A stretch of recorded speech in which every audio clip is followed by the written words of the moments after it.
Nesta videoaula, vamos conversar sobre a educação mediada pela fé, com enfoque na organização da instituição escola e também das universidades. Portanto, vamos nos referir bastante à organização da escolástica. Nós vimos na parte 1 a importância da estrutura política, social, econômica para organizar os processos de ensino. Nós vimos também na primeira parte todo o envolvimento da instituição igreja para a garantia de manutenção do pensamento cristão. Portanto, nós vamos ter como concepção do homem e da sociedade toda um olhar voltado para um pensamento teocrático, ou seja, Deus à frente e no centro de todas as relações na sociedade. Vejamos como esse pensamento teocêntrico, ele foi fundamento para se pensar a educação.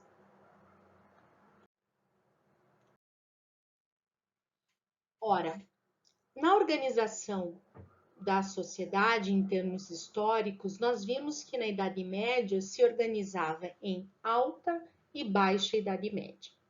Quando falamos da organização da escola, vamos tomar como princípio 3 momentos que fundamentaram a organização desse processo. O primeiro momento nós estamos chamando aqui de patrística, esse movimento aqui. A patrística, ela aconteceu ainda no período da antiguidade. Por quê? Porque após a morte de Jesus Cristo, nós vamos ter um movimento iniciado por apóstolos e seguidores de estruturação desse movimento cristão, que então nós vamos conhecer depois como cristianismo. Ora, nesse período de estruturação, nós vamos ter erigidas as igrejas. Nessas igrejas, como ela se organiza e como o ensinamento então cristão, ele é passado de um para o outro. Então nós vamos ter nesse período da patrística, que patrística no sentido dos padres, dos pais da igreja, todo o processo de organização desse pensamento voltado então às ideias platônicas. Então nós vamos ter um forte idealismo voltado ao entendimento de como essa discussão que Platão fez sustentaria a existência, a justificativa de Deus. Então, nós vamos ter esse movimento encabeçado pelo Santo Agostinho, e ele vai escrever uma obra chamada Cidade de Deus. E é nessa obra que ele, então, vai fundamentar essa discussão que envolve a existência de Deus.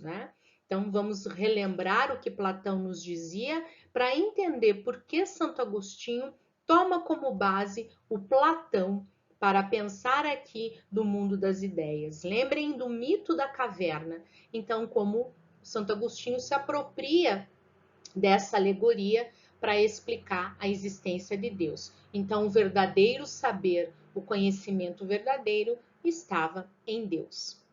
Nesse entremeio, teremos a enciclopédica. Não é o enciclopedismo que conhecemos lá já na transição para a Idade Moderna, com Descartes e anteriores, como, por exemplo, Rousseau, Diderot, Baudelot. Não é isso. Esse é um momento que nós vamos ter os enciclopedistas traduzindo obras da Antiguidade Clássica e fazendo uma tradução voltada à interpretação com base no pensamento cristão. E teremos então a escolástica, que será o período de instauração de escolas e universidades, que nos interessam profundamente entender esse processo. Teremos então o São Tomás de Aquino como o grande organizador dessa forma de educar, que já se encontra então no período da Baixa Idade Média.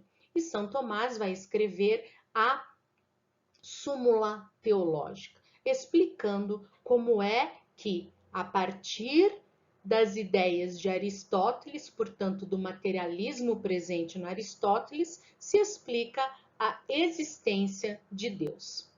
Como nós dissemos, a patrística se refere aos pais da igreja. Então, eles são os responsáveis pela sistematização da doutrina da Igreja Católica. E quando o Santo Agostinho escreve A Cidade de Deus, ele vai trazer, então, um caráter divino e transcendental da Igreja e sua condição terrena. Então, ele reforça essa ideia de uma existência material, mas sendo a verdadeira existência a ideal, ou seja, aquela em que Deus paira no mundo das ideias. Então, essa dualidade estará bastante presente nesse momento da patrística. No entremeio, nós dissemos que surgem os enciclopedistas.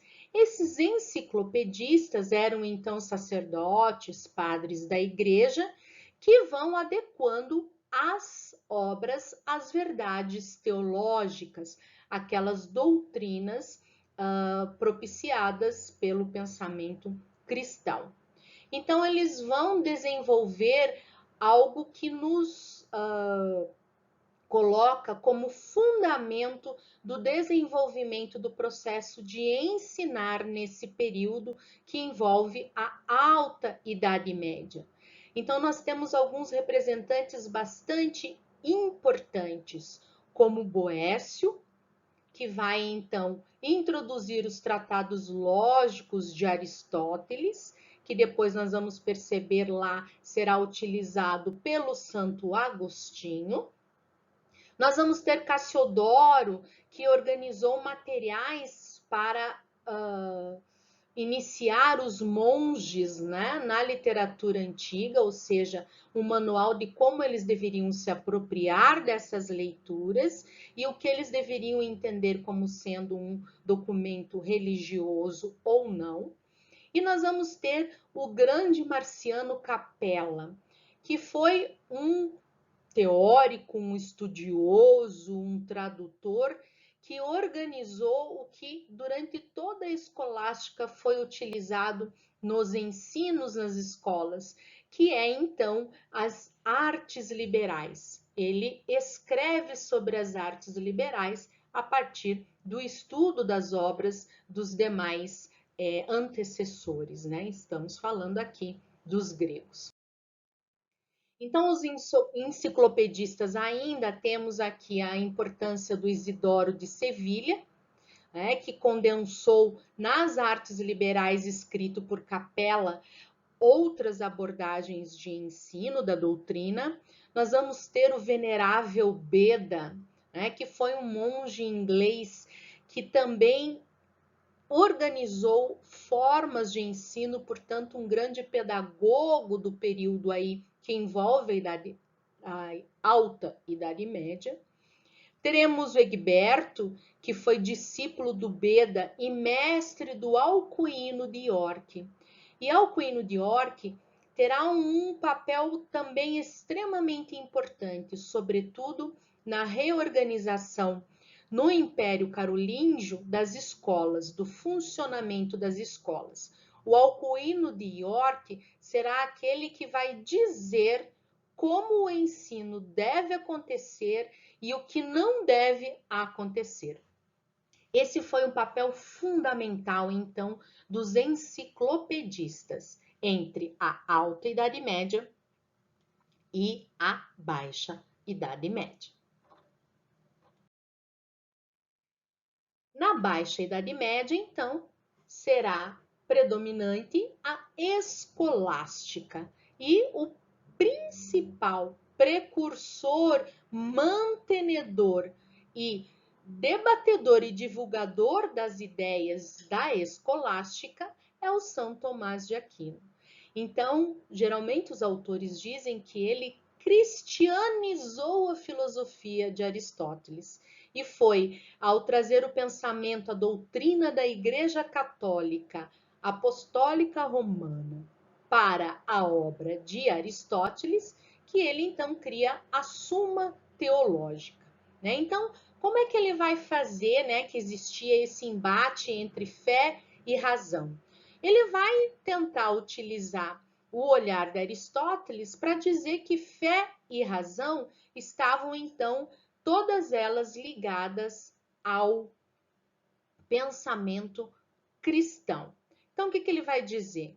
Que um complementa o outro. Sem um, não há como existir o outro. A razão só existe porque existe a fé. E a fé só existe porque existe a razão. É o que hoje chamaríamos de um pensamento tautológico. Pesquisem esta palavra tautológico para vocês entenderem que relação é essa. Então ele dizia para nós assim, que havia complementaridade entre fé e razão. A fé seria uma verdade revelada, e já a razão seria a verdade, seria a sabedoria natural, que nós alcançaríamos por meio então de Deus, ou seja, da fé. Então Aristóteles, ele dizia para nós, vamos relembrar, ele dizia para nós sobre o processo de ato e potência. Então, existia em nós lá algo que estava latente e que, para ser desenvolvido, precisava de mediações e que se transformaria em potência. Então, ele dizia, né, que ato é o primeiro motor, mas é preciso de uma ação para que esse ato se transforme em potência.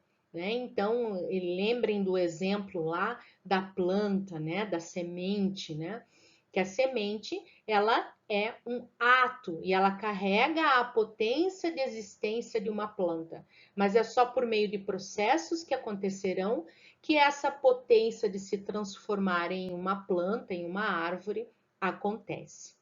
Então, como é que Tomás de Aquino justificou a fé e a razão?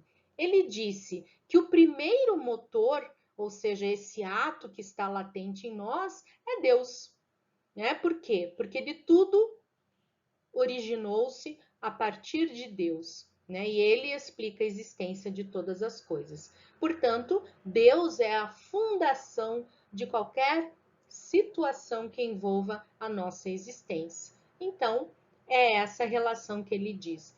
Deus é a origem, portanto, Deus existe. Né? Então, aqui nós temos esse pensamento que foi fundante, fundamental e se manteve por muitos anos na organização do ensino. Então, o Franco Cambi, que é aquele autor que eu já havia apresentado para vocês no nosso primeiro momento de discussão, ele vai dizer que estamos diante de um monopólio eclesiástico da educação, ou seja, a igreja domina todo o processo educacional. Então, o que é a escolástica? É a filosofia e a teologia ensinada nas escolas. Pensamento teocrático presente na forma de ensinar. Então, se a base da formação era a doutrina católica, né, a forma de se enxergar o mundo era uma forma voltada a alcançar, então, a virtude por meio de um comportamento que seria um comportamento ditado conforme a doutrina católica. Então, nós tivemos de iniciativas, tanto público quanto privadas, três formas principais de organização do ensino. As corporações de ofício, que se voltavam à aprendizagem de um trabalho, geralmente voltada à ação dos artesãos. Tivemos as escolas, aqui está entre aspas, porque não necessariamente é essa a ideia, mas digamos que eram escolas abertas àqueles que eram de formação sacerdotal e o que chamamos de leigos, né? Aqueles que não o eram. Então, essas escolas eram abertas aos nobres, então eram escolas anexas aos palácios, por isso palatinas, E vamos ter um outro tipo de escola que era da iniciativa eclesiástica, ou seja, da iniciativa da igreja, que são escolas chamadas de monásticas ou abaciais. Essas escolas geralmente estavam vinculadas aos mosteiros e conventos, então também ligadas às catedrais, né, às igrejas catedrais, por isso também chamadas de catedralícias. Vejamos cada uma delas.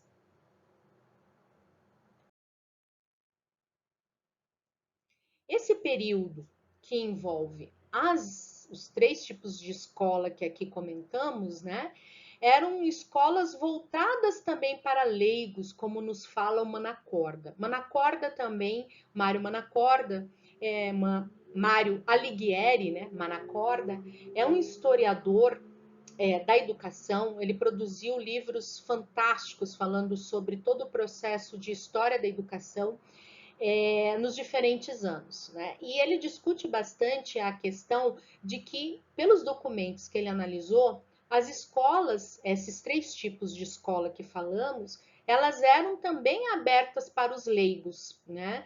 Então, assim, por isso que se chama, entre aspas, escola pública, né? Porque essa escola aberta, né, para os leigos, não só para os sacerdotes, demonstra uma preocupação da igreja em formar, né, o seu povo na doutrina cristã, ou seja, por meio, né, dos sermões, por meio também das escolas, para garantir que essa formação sistemática na doutrina católica ficasse bastante presente. Então, como dissemos, a escola medieval ela vai se organizar em três diferentes tipos. Nós teremos as corporações de ofício. As corporações de ofício nos interessarão mais lá para o final da Baixa Idade Média, quando estaremos no momento de transição para a Idade Moderna. Nós teremos as escolas, então, anexas aos palácios, por isso palatinas ou palacianas, e teremos as escolas anexas ou nos próprios monastérios e conventos, chamadas então de escolas monásticas ou abaciais. E uma subdivisão dessas escolas monásticas era a escola catedralícia, que acontecia na catedral ou episcopal. A escola monástica ou abacial. Então, era uma escola voltada para a formação do monge. Então, os jovens, eles eram ofertados, digamos assim, para a igreja e lá eles viviam a sua vida toda. Sua vida, então, tinha uma formação que não se encerrava em períodos, em ciclos de ensino. Uma vez adentrando numa escola monástica ou abacial, ele vivia a sua vida inteira nesse espaço, né? Então, aprendendo. Para muitos, lembremos da sociedade estamental medieval, para muitos a única possibilidade de reconhecimento ou de ter algum tipo de privilégio em termos de acesso à educação era por meio então dessa educação monástica, né? Ingressando nesse mosteiro para sua formação como então sacerdote, né? O monge. E ainda nós vivíamos nesse período, nessas escolas, né, uma cultura que nós chamamos de ascética, né? Então, assim, o que é essa cultura ascética? É uma vida voltada para o desenvolvimento espiritual. Então, é buscar seguir a doutrina cristã da forma mais fidedigna possível, né? Então, assim, o que deveria ser aprendido, o que deveria ser sentido e também o que não deveria ser aprendido e experimentado. Então, se vivia, lembrando que é uma formação para a vida inteira, e se você se voltava aqui à vivência, né, nesse mosteiro, era então a sua intenção, esse desenvolvimento ascético, né, espiritual. Então, toda a formação se voltava aos textos canônicos. O que são os textos canônicos, né? Então, é o conjunto aqui de materiais, textos, livros, que traziam a verdade revelada, ou seja, a verdade aceita pela comunidade cristã como sendo uma verdade inspirada por Deus ou pelas autoridades que Deus nomeou para escrever esses textos. Então, temos textos canônicos que vêm lá do período, então, enciclopedista e de historiadores ou educadores, né, que vão se formando nesse período. Então, essa escola continuava sendo dirigida, né, pela igreja, todas as escolas, né, e a figura do abade, né, por isso se fala abacial, né, abade era o líder do mosteiro, então ele era, vamos dizer, o diretor dessa escola. E como diretor, então, ele buscava organizar toda a forma de liturgia, né, que era o aprendizado que, além dos textos canônicos estudados, cada qual deveria aprender a liturgia, que é esse conjunto, então, de ritos, de cerimônias, de sacramentos instituídos pela Igreja Católica. Então, vamos dizer assim, nós vimos lá na parte 1 que várias ordens foram criadas. Nós tivemos ordens missionárias, tivemos ordens contemplativas, tivemos ordens que chamamos de ativas. Então, a Ordem de São Bento foi uma dessas ordens ativas, ou seja, ela foi ativa na oferta de conhecimento e também de monopólio da educação escolar durante a Idade Média, né? Eles também assumiram esse papel, né, junto com a ordem franciscana e a ordem jesuítica. Então, nós podemos dizer que tanto a ordem de São Bento quanto a franciscana e a jesuítica foram referência na produção intelectual da Igreja Católica e em termos de organização de ensino, sobretudo espalhados pelo mundo, né? Então, assim, nesta ordem, na organização da escola monástica, para uma cultura ascética, há uma preocupação muito grande com a aprendizagem moral. Então, aprender como levar uma vida mais próxima da moralidade proposta pela doutrina cristã, seguindo todos os ritos necessários para isso. Então, assim, o que eles aprendiam lá nesse estudo dos textos canônicos, na prática da liturgia? Então, recitação de salmos, né? A questão também da penitência, o trabalho manual, a participação de sacramentos, né? O que eram os sacramentos? Todos aqueles votos, né, necessários para que você desenvolva sua vida espiritual, segundo a doutrina aqui posta.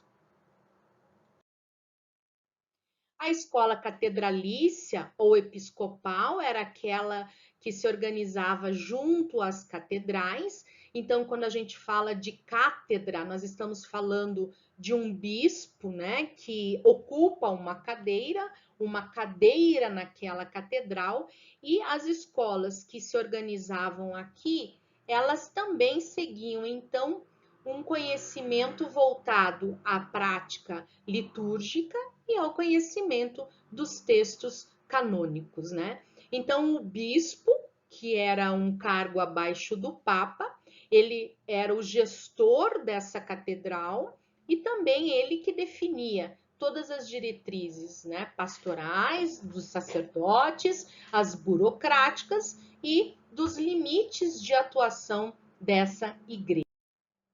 Como é que se organizava então o ensino, né? Nós vamos ter então escolas vinculadas a essas catedrais e que acabaram se tornando uma referência de ensino em toda a Europa. Isso fez com que nascesse, então, aqui, né, uma ocupação, que era uma ocupação financeiramente interessante para aqueles mestres que se destacavam. Mas, obviamente, essa educação e esses mestres, eles seguiam o olhar desse bispo, então, eles seguiam o olhar e controle desse bispo. Aqui tem um exemplo, né, uma foto aqui do Papa Eugênio II, quando ele emite um decreto dizendo que deveria ser investido na formação de mestres e professores para ensinar as artes liberais a futuros sacerdotes.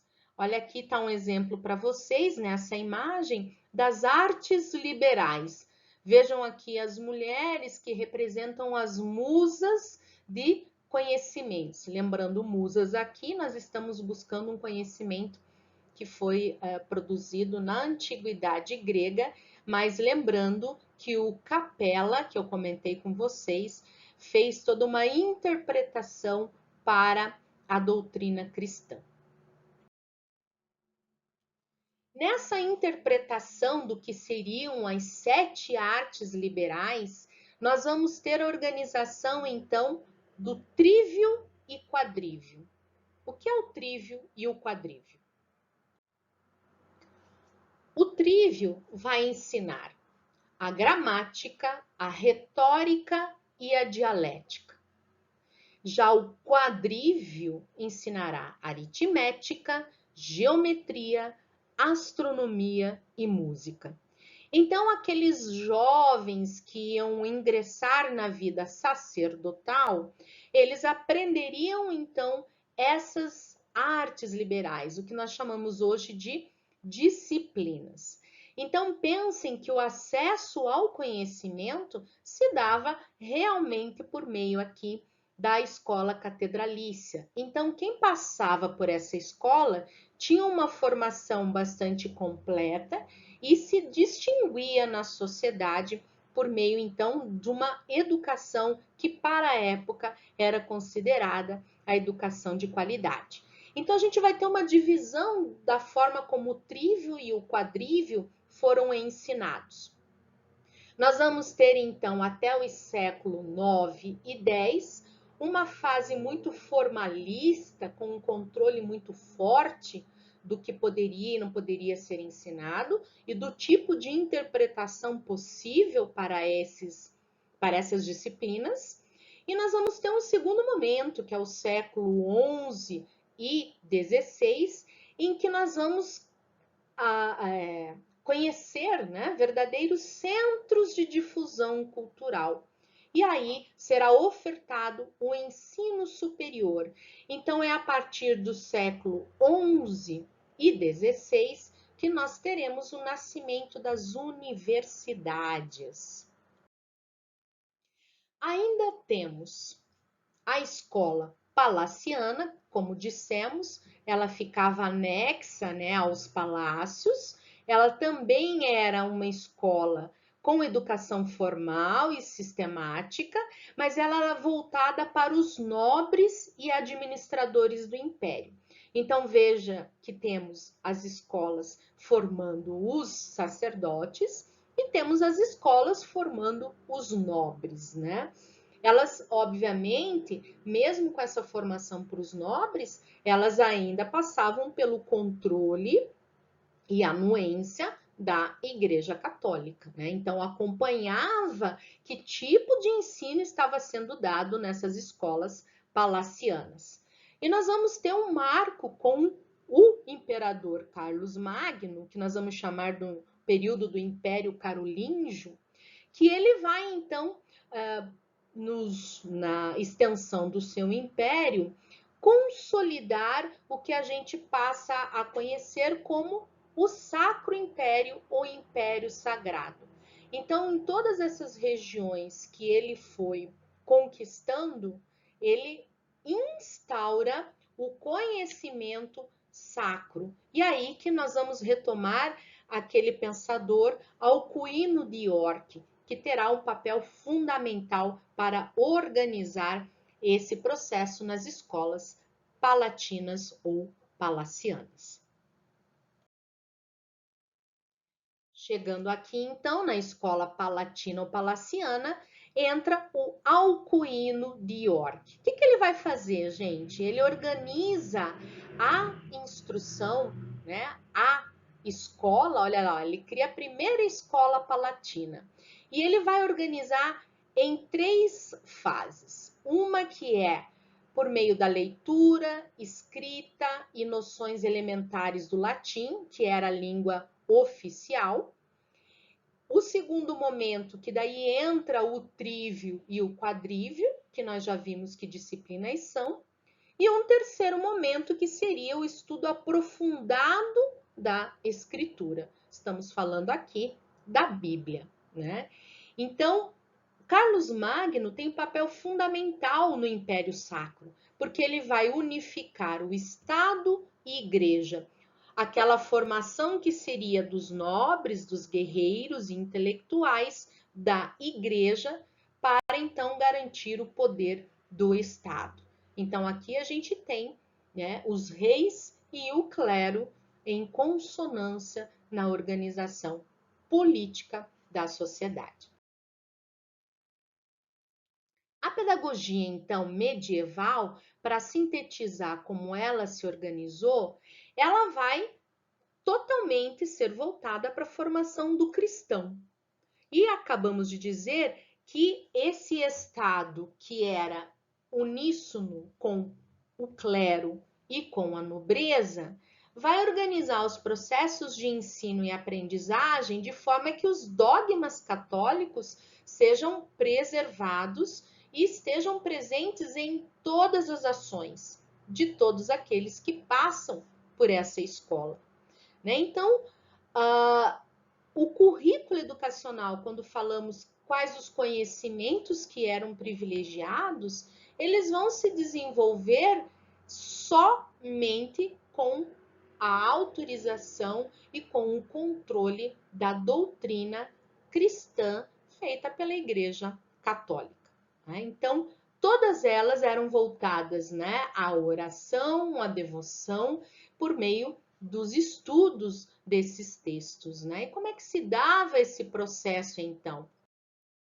Ora, lembrando que nós estamos falando de uma sociedade que é uma sociedade dual. Nós vimos que a sociedade, na primeira parte da educação medieval que discutimos, nós vimos que havia uma sociedade estamental em que a base da pirâmide era feita, então, por pessoas sem privilégios, sem acesso, inclusive, à educação, e uma parte pequena do topo da pirâmide, que era, então, para os privilegiados, os que tinham acesso à educação, como o clero e a nobreza. Então, assim, existia, sim, uma educação dual, né? Uma educação para nobres, sacerdotes e outra para os servos, no qual se incluíam aí as mulheres e as crianças. Então, imagine, se havia essa distinção, que espaço será que ocupavam a criança e a mulher neste processo? Então, assim, como que se escolhiam os mestres para atuar nas escolas? Primeiro, o critério da cristandade, né? Se havia o conhecimento da doutrina com pertinência para ensinar. Não tinha-se preocupação com divisão em termos de idades, né? O que se buscava era a divisão por meio desse conhecimento. Existiam nessa pedagogia medieval monitores e instrutores. Então, a gente tinha uma figura de um mestre, tínhamos um discípulo desse mestre, que se tornava, então, por meio aí da experiência, né, da atuação junto a esse mestre, esse monitor, ele se tornava, então, responsável pela transmissão do conhecimento para aqueles mais novos que ingressavam nas escolas. Então, ele era o responsável por todo o processo de transmissão do conhecimento para aquele novo ingressante. Então, esse papel, por exemplo, até de monitoria que estou comentando, ele se diferenciava nas escolas palacianas, nas escolas catedralícias e também nas monásticas. Então, nas primeiras, o mestre era mais importante, então o mestre superava a presença dos monitores. Então, nas palacianas e nas catedralícias, a figura do mestre era muito forte. Já nas escolas monásticas, né, aquelas em que eles entravam para se transformarem em sacerdotes e ficavam lá a vida inteira, era mais comum nós termos a presença, então, de monitores, né? Então, cada mestre encaminhava os seus novos ingressantes a monitores. Então, olha que interessante quando falamos de monitoria, de onde vem essa ideia? Falamos de uma educação dual, então falamos que a educação da elite nobre era diferente dos servos, né? Então a elite nobre nas escolas palacianas, ela tinha uma formação e voltada sobretudo, lembrem, né, da cavalaria, os cavaleiros. Então havia todo um processo aqui de formação para a honra de servir a um nobre, a honra de servir a palavra de Deus por meio da doutrina católica, né? Então havia aqui essa instituição que era a cavalaria, em que se prezava a obediência ao rei e à igreja e também a força, a destreza, a coragem para defender, né, esse rei, esta igreja. Então, ela trouxe à cavalaria, segundo os historiadores, uma revolução muito forte nos costumes medievais e também aumentando ou talvez contribuindo com o processo de desigualdade social na época. Esse processo de cristianização da cavalaria, vamos lembrar que a cavalaria ela já existia, né? Então, se tínhamos lá os reis, os nobres, eles precisavam de soldados para defender.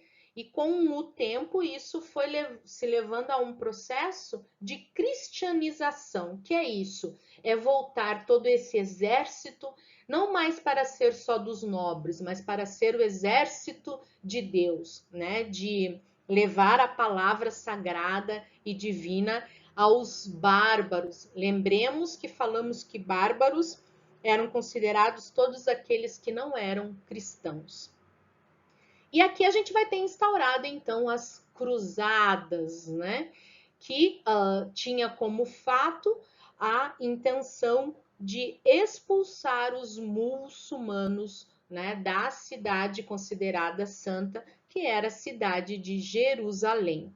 E daí, a partir então desse movimento da cavalaria, dessa educação, nós vamos ver, né, o nascimento de várias ordens, que são ordens de guerreiros, como se chamavam, guerreiros de Cristo. Então, teremos a Ordem do Santo Sepulcro, teremos os Templários.